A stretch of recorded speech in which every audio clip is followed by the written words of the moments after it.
अब सैयद हसन उल हक, मुझे एक बात बताएं कि मस्जिद का अगर बाउंड्री वॉल पर बना हुआ गेट अवैध है, उसे तोड़ दिया गया, तो ये मुसलमानों पर अटैक कैसे है? क्योंकि दुकान तो गुप्ता जी की भी टूटी है। मीनाक्षी जी, बहुत बहुत शुक्रिया आपका, आपके न्यूज चैनल का। मैं शेर के साथ अपनी बातों को शुरू करूंगा। लश्कर भी तुम्हारा, सरदार तुम्हारा, लश्कर भी तुम्हारा, सरदार तुम्हारा, तुम झूठ को सच लिख दो, अखबार तुम्हारा। इस दौर के फरियादी जाए तो कहां जाएं, इस दौर के फरियादी जाएं तो कहां जाएं, कानून तुम्हारा, दरबार तुम्हारा।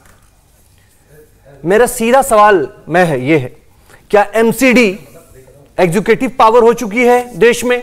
पुलिस एग्जीक्यूटिव पावर बन चुकी है, लेजिस्लेचर बन गई है, या फिर जुडिशियल मजिस्ट्रेट बन गई है?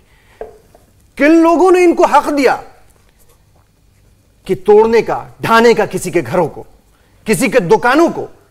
कोर्ट से आप ऑर्डर लेके आते, एक नोटिफिकेशन जारी होता, उसके बाद ये कार्रवाई होती। आप एक तरफा कार्रवाई क्यों कर रहे हैं आप?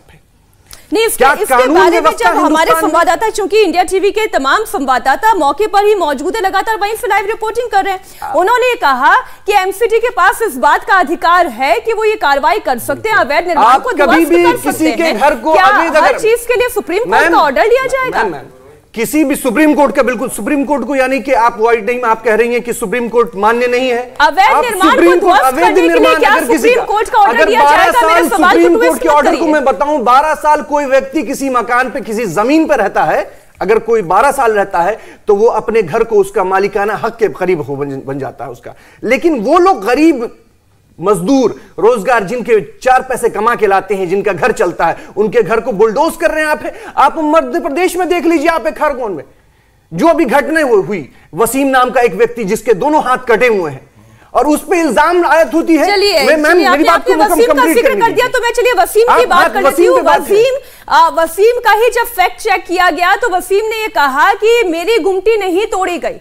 ये अब मैं फैक्ट चेक आपके सामने रख देती हूं। तो आप अगर इस फैक्ट को अगर आप मेरे सामने रख रही हैं, चलिए मानता हूं मैं, आपकी काफी बात मान रहा हूं मैं, लेकिन आप वो कहां लोग हैं जो 3 लोग हैं, शहबाज, फखरू और रऊफ, 3 लोग जो 11 मार्च से जेल के अंदर थे मध्य प्रदेश के अंदर, 11 मार्च से जेल के अंदर है और 11 अप्रैल को उनपे एफआईआर लॉन्च होती है, उनपे उनके घरों को गिरा दिया जाता है। क्या वो सुपरमैन, स्पाइडरमैन? आप खरगोन का मुद्दा गिना रहे हैं, लेकिन आज यहाँ पर चर्चा जहांगीरपुरी की हो रही है और जहांगीरपुरी को लेकर भी हैशटैग ये एक नोशन क्रिएट करने की कोशिश हुई रागी साहब कि यहाँ पर बहुत ही टारगेटेड मुस्लिमों को अटैक किया जा रहा है, उन पर कार्रवाई की जा रही है, जबकि अभी मैंने आपके सामने अपने 5 मेहमानों के सामने, दर्शकों के सामने जानकारी रखी कि गुप्ता जी का जूस कॉर्नर भी गिरा, सक्सेना जी की पान की दुकान भी ढाई गई क्योंकि वो अवैध थी।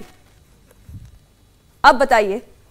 देखिए, सबसे पहली बात तो कि यदि आपने अवैध कब्जा कर रखा है तो आपको उनके प्रति इतनी सिंपैथी क्यों है?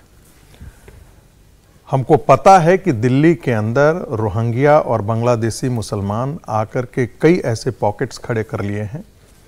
उनकी जनसंख्या में पिछले 3 दशकों से लगातार वृद्धि हो रही है, खास करके बांग्लादेशी मुसलमानों को। वो आप एक ढंग से आप इस देश में एक ऐसे पॉकेट्स खड़ा कर रहे हैं जो इस देश के खिलाफ काम करता है। आपकी पुलिस की रिपोर्ट आती है, इंटेलिजेंस की रिपोर्ट आती है कि वो अवैध धंधों में लगे हुए हैं, वो गलत धंधों में लगे हुए हैं। प्रोफेसर साहब उसके अंदर प्लीज मौलाना साहब आप सच्चाई से काम लीजिए, सुन लीजिए, सच्चाई आप ही नहीं जानते, आप रुकिए इनको प्लीज, बात पूरी हो जाने दे। ऐसे फिर आपको भी मैं आप ही के पास ऐसे फिर मौलानाओं से बात नहीं कर सकता। नहीं, अलीमुद्दीन जी आपके पास भी काउंटर करने का पूरा मौका होगा, अपनी बात पूरी करें। ऐसे लोगों को यदि पुलिस बाहर करती है तो बिल्कुल तोड़नी चाहिए। कोई भी अतिक्रमण हो, मस्जिद का हो, कोई नहीं हो, वो बिल्कुल तोड़ा जाना चाहिए। अवैध बांग्लादेशियों का ये देश चारागाह नहीं बन सकता है। और यही लोग जो है वो इनको डिफेंड कौन करता है? मुसलमान होने के नाते इनका जो एक इस्लामिक ब्रदरहुड है वो आकर के खड़े हो जाता है। टाडा के अंदर, टाडा के खिलाफ ऐसे ही अभियान चलाया गया था, मुसलमानों को परेशान किया। अरे आतंकवाद में आप खड़े होंगे, हिंसा में आप लिप्त होंगे तो पकड़ा हिंदू जाएगा।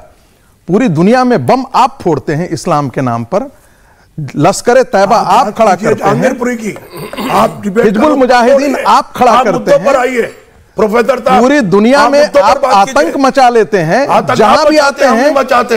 लेकिन रागिब जी मैं कह रही हूँ ना, आपको काउंटर करने का मौका मिलेगा, लेकिन रागिब साहब बात तो ये हो रही है ना कि जहांगीरपुरी में मस्जिद के आपको मालूम है किसी कोई अपने मकान में 15 सालों से रह रहा था, वो एक औरत ये कह रही है कि भैया आज तक तो किसी ने नहीं कहा अवैध है और अचानक से ढहा दिया गया। उनसे जरा पूछा जाता ना, डॉक्यूमेंट क्यों नहीं दिखाते हो? सीए में तो डॉक्यूमेंट ही मांगने की बात की जाती ना। आपको पता है 1970 के पश्चात बांग्लादेशी मुसलमान आकर के यहां के कितने सारे स्टेट्स की पूरी डेमोग्राफी बदल दी है। आप टीवी राजेश्वर की रिपोर्ट पढ़िएगा जरा, पश्चिम बंगाल के अंदर क्या किया है।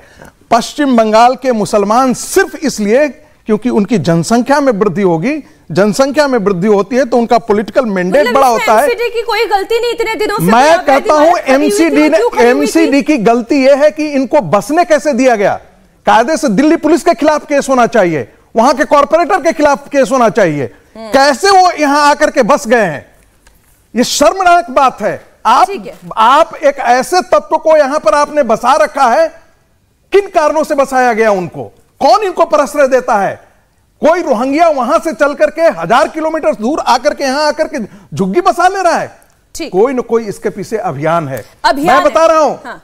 आप देखेंगे इस देश के 4 मेट्रो बड़े मेट्रो हैं, बॉम्बे, दिल्ली, कैलकाटा, मद्रास।